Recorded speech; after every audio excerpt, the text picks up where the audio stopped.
कृपा से जीवन धन हमारा, धन वैभव यश हित श्री जानकी शरण सहारा।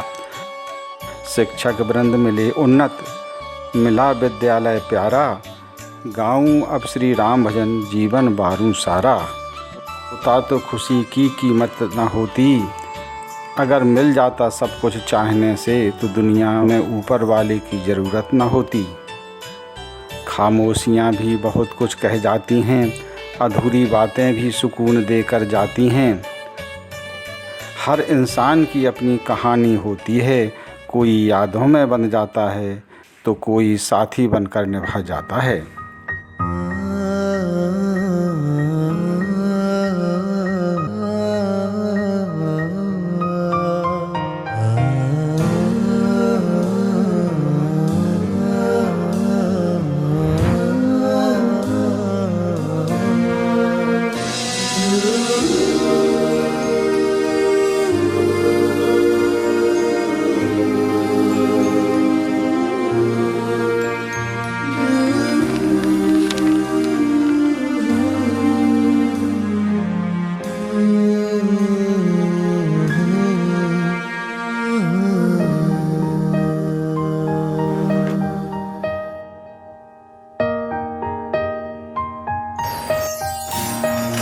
एक प्यार का नगमा है मौजों की। सुबह घूम के आते हैं जब, तो सबसे पहले हम इन्हें चाय, इनकी दवा वगैरह बना के देते हैं। इसके बाद इन्हें नाश्ता वगैरह की आदत है तो नाश्ता भी देना पड़ता है। की रवानी है जिंदगी और कुछ भी नहीं, तेरी मेरी कहानी है। एक प्यार का नगमा है मौजों की। तो सुबह से जाने का सिस्टम जो बनता था उसमें सुबह से वो तैयार होना, और तैयार होने के बाद में मैं पहले उनको स्कूल छोड़ता था, इसके बाद में फिर मैं अपने स्कूल जाता था। कहानी है एक प्यार का नगमा है मौजों की रवानी है।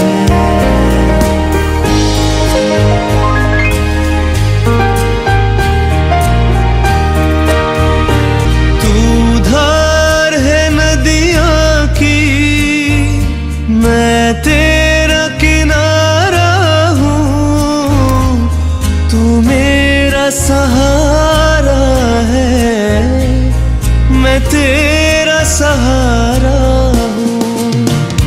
तू धार है नदियाँ की, मैं तेरा किनारा हूँ, तू मेरा सहारा है, मैं तेरा सहारा हूँ।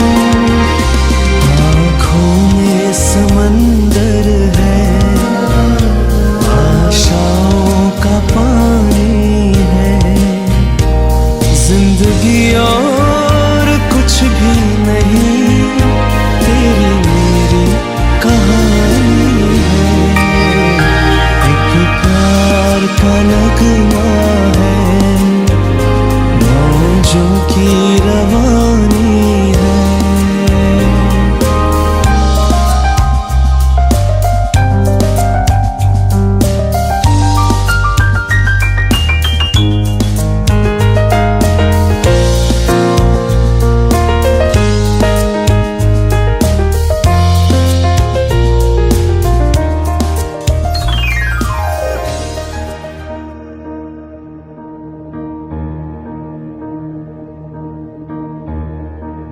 हमारा जन्म एक छोटे से ग्राम पठाराम, जिसकी तहसील निवाड़ी और ज़िला टीकमगढ़ हुआ करता है। मैं उस ग्राम में, छोटे से ग्राम में पैदा हुआ था और मेरे पिताजी वहाँ पर एक शिक्षक थे। ऐ मेरी ज़मीं अफसोस नहीं, जो तेरे लिए 100 दर्द सहे, महफूज रहे तेरी आन सदा चाहे जान में। एडमिशन प्राइमरी शाला में ग्राम पठाराम में ही कराया और कक्षा 1 से लेकर के 5 तक मेरी प्रारंभिक शिक्षा ग्राम पठाराम में ही हुई। उस समय में मैं लगभग 10 साल का था। इसके बाद पढ़ाई के लिए मुझे बाहर जाना पड़ा। तो सबसे नज़दीक में मेरा तरीचर कला स्कूल था और तरीचर कला वहाँ से 6 किलोमीटर पड़ता है करीब। तो 6 किलोमीटर आना और जाना, छोटी सी अवस्था थी उस समय में, पैदल ही जाया करता था मैं। थोड़ी परेशानियाँ भी आई काफ़ी, लेकिन हमारा मनोबल कभी कमज़ोर नहीं हुआ और मैं बराबर पैदल वहीं से जाता था और वहीं से पैदल आता था।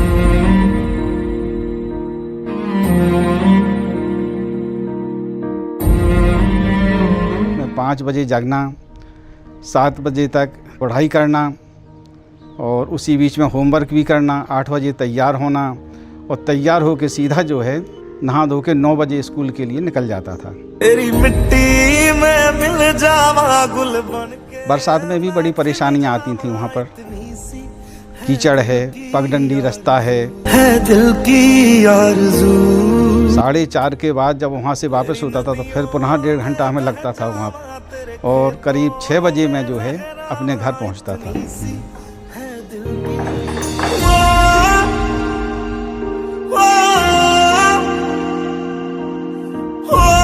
ऐसी अवस्था में मुझे वहाँ जाना पड़ता था, लेकिन फिर भी हमारा कभी मनोबल पढ़ाई में कम नहीं हुआ, बराबर बनाए रखा।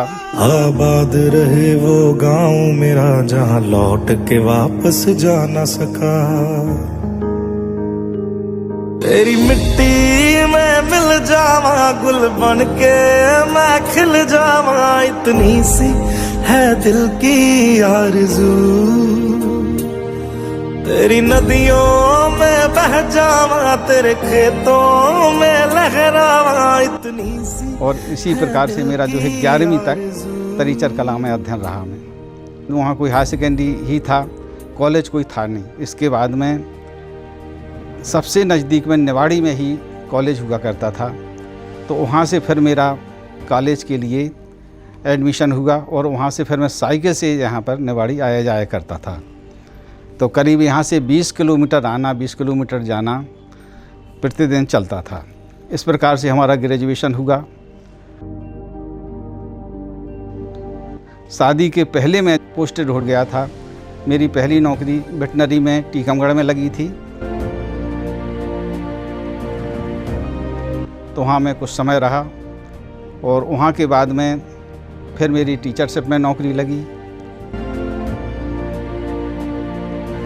टीचरशिप में मैं कुछ दिन टिहरका रहा, इसके बाद कुछ पठाराम आ गया था। इसके बाद में मेरी पोस्टिंग पोस्ट ऑफिस में हुई और मैं कुछ समय तक मैंने शासकीय कार्य पोस्ट ऑफिस में किया। इसके बाद थोड़ी दूर दराज जाने की वजह से पोस्ट ऑफिस भी छोड़ना पड़ा और उसी बीच में फिर मैंने अपनी LLB की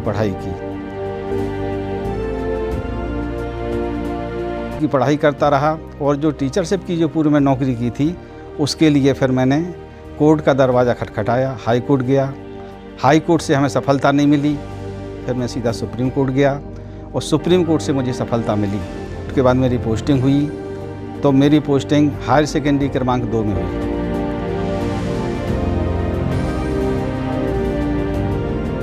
दो में बराबर मेरी नौकरी चलती रही। मैं करीब 22 साल वहाँ पर रहा।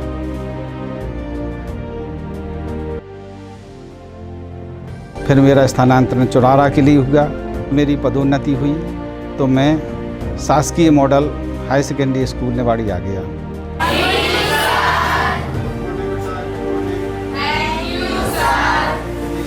इसके बाद कुछ समय के लिए मुझे कुलुगा भेजा गया, शासकीय माध्यमिक शाला कुलुगा में रहा और यहाँ पर भी पूरी तरीके से सेवाएं अपनी हायर सेकेंडरी मॉडल स्कूल में ही रहीं और सेवानिवृत्ति तक मैं आज हायर सेकेंडरी मॉडल स्कूल से ही सेवाएं दे रहा हूं और इसके बाद में 30 अगस्त को मैं सेवा से निवृत्त हो जाऊंगा।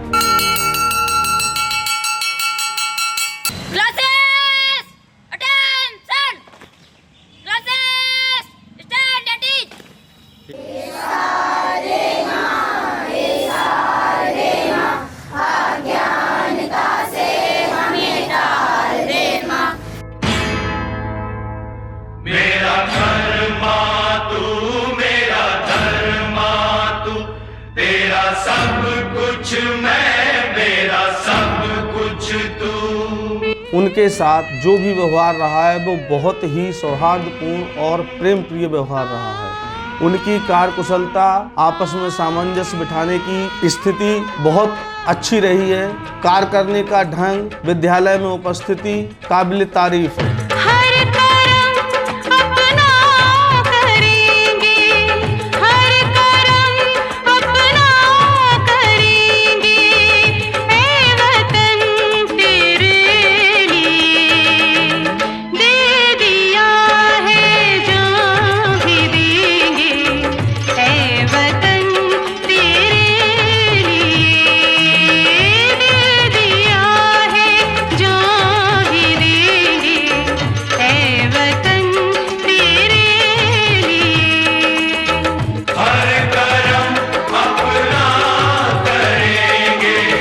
जब से इन्होंने ज्वाइन किया तो एक शिक्षक के साथ साथ इन्होंने अभिभावक की भूमिका भी निभाई और पूरे स्टाफ को साथ में लेकर चले। जब से विद्यालय में ये आए हैं तब से विद्यालय में पूरा तरीके से इन्होंने कर्तव्य निष्ठा से काम किया और बच्चों को जो शिक्षा दी, हम लोगों को जो शिक्षा दी, उससे निश्चित रूप से हम लोग अपने जीवन में सफलता प्राप्त करेंगे।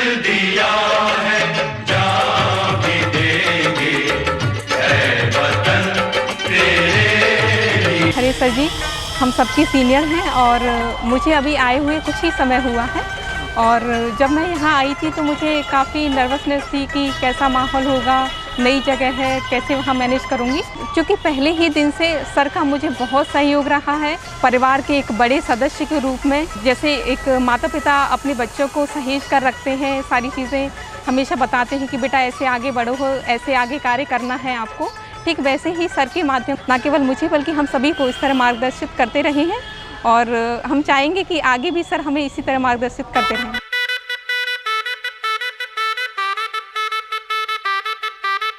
तो ग्रेजुएशन करने के बाद मेरी शादी हुई थी। श्रीमती सुनीता खरे, वो भी शासकीय सेवा में हैं, उस समय भी थी।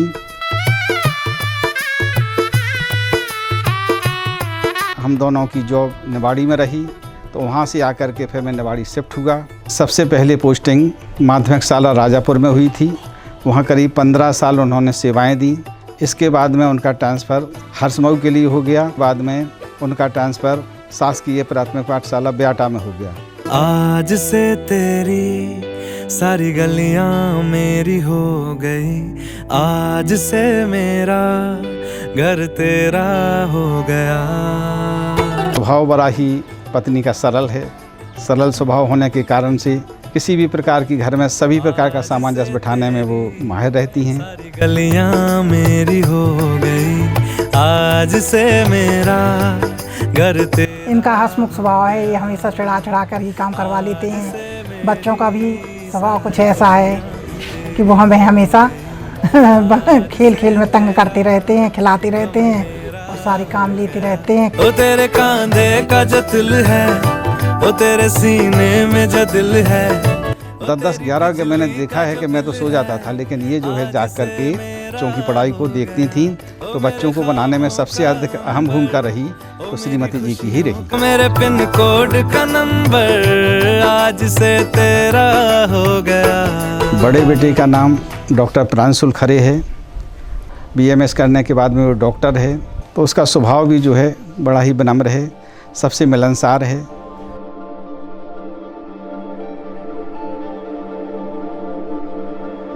हमारे दादाजी ने हमारे पिताजी को अच्छे संस्कार दिए थे, वही संस्कार उन्होंने हमें दिए हैं, जिससे हमारा परिवार बंधा हुआ है और बहुत अच्छे तरीके से हम लोग एक साथ मिलकर रह रहे हैं।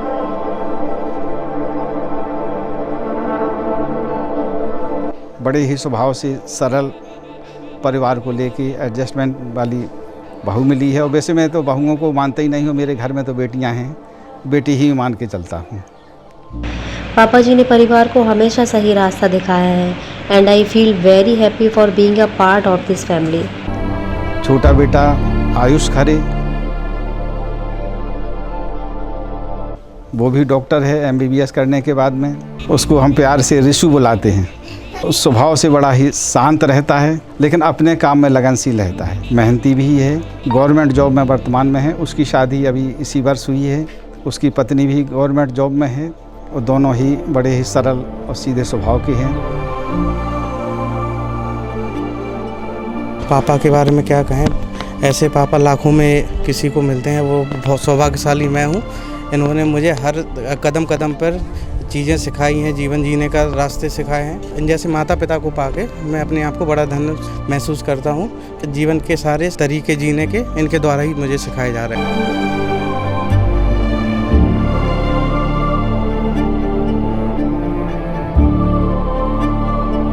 बहुत सारी क्वालिटीज़ हैं उनमें, चाहे वो उनके अंदर अनुशासन हो, नैतिकता हो, मूल्यों का पालन करना हो। एक शिक्षक में जो सारे गुण होते हैं वो पापा में हैं। इन प्रतिदिन उनसे कुछ ना कुछ सीखते हैं और जैसा कि अब वो रिटायर हो रहे हैं तो उनको हमारे साथ व्यतीत करने के लिए समय मिलेगा और हम कुछ ना कुछ उनसे सीख रहे हैं और मैं बहुत प्राउड फील करती हूँ कि मैं उनकी डॉटर इन लॉ हूँ। बहुत ही नेक हैं, शायद ही कहीं हमें निवाड़ी में ऐसा परिवार देखने को मिलेगा जैसा हमारा घर है।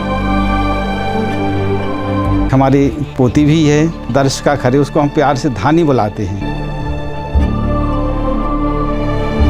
वो सबकी चहेती है, बहुत ही अच्छे स्वभाव की है, बहुत अच्छा लगता है उसके साथ हम लोगों को खेलने में। दादू और दादी, हम पापा मम्मी ये सब अच्छे लगते हैं। फूफा जी मेरे दोस्त के जैसे हैं और जो बुआ जी हैं उन्होंने अपने बेटे के जैसा ही रखा है मुझे हमेशा। और फूफा जी और बुआ हमेशा मेड फॉर ईच अदर हैं।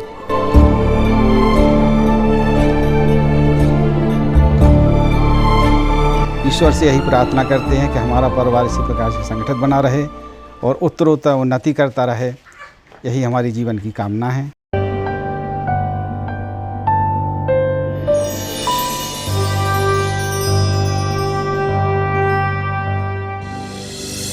सूरज सा तेज नहीं मुझ में, दीपक सा जलता देखोगे। अपनी हद रोशन करने से तुम मुझको कब तक रोकोगे? तुम मुझको कब तक रोकोगे?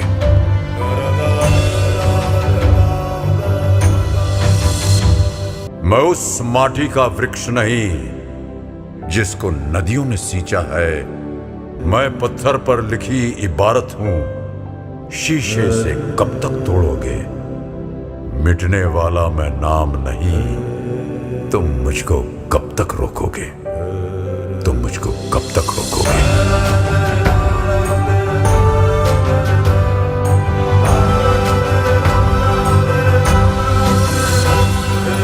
मैं सागर से भी गहरा हूं, तुम कितने कंकड़ फेंकोगे?